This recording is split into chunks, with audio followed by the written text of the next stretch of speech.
Setiap ibu bapa nak tengok anak mereka berjaya masuk universiti. Tapi persoalannya, kita dah sediakan tabung pendidikan untuk mereka ataupun belum?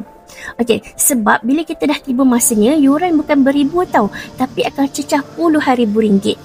Ramai ibu bapa terpaksa pinjam PTPTN ataupun buat pinjaman bank sebab tak sempat menyimpan. Akhirnya, anak kita tamat belajar pun tapi terus terbeban dengan hutang. Sebenarnya, nak sediakan tabung pendidikan anak-anak tak perlu tunggu kaya pun. Cukup kalau kita tetapkan satu target, iaitu simpan 10 keping 5 dinar yang macam ni. Kenapa 10 keping? Sebab satu keping 5 dinar ni boleh tampung satu semester untuk pengajian. Jadi 10 keping cukup untuk 5 tahun mereka untuk belajar. Satu keping 5 dinar ni bersamaan 21.25 gram emas, iaitu emas biasa 9.9 dan harganya sekitar RM13,000 untuk hari ini.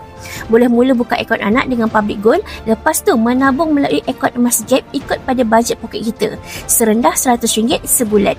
Bila dah cukup 21.25 gram, tukarkanlah kepada 5 dinar yang macam ni dan simpan sendiri. So, bila anak kita nak masuk universiti, jual balik dekat mana-mana cawangan Public Gold untuk tampung perbelanjaan pendidikan anak-anak kita. Mulakan sekarang, 5 dinar ni untuk satu semester, 10 keping untuk masa depan mereka tanpa hutang. So, boleh isi borang siap dekat bio Fiza tu ataupun PM untuk Fiza bantu cara untuk dapatkan 5 dinar ni.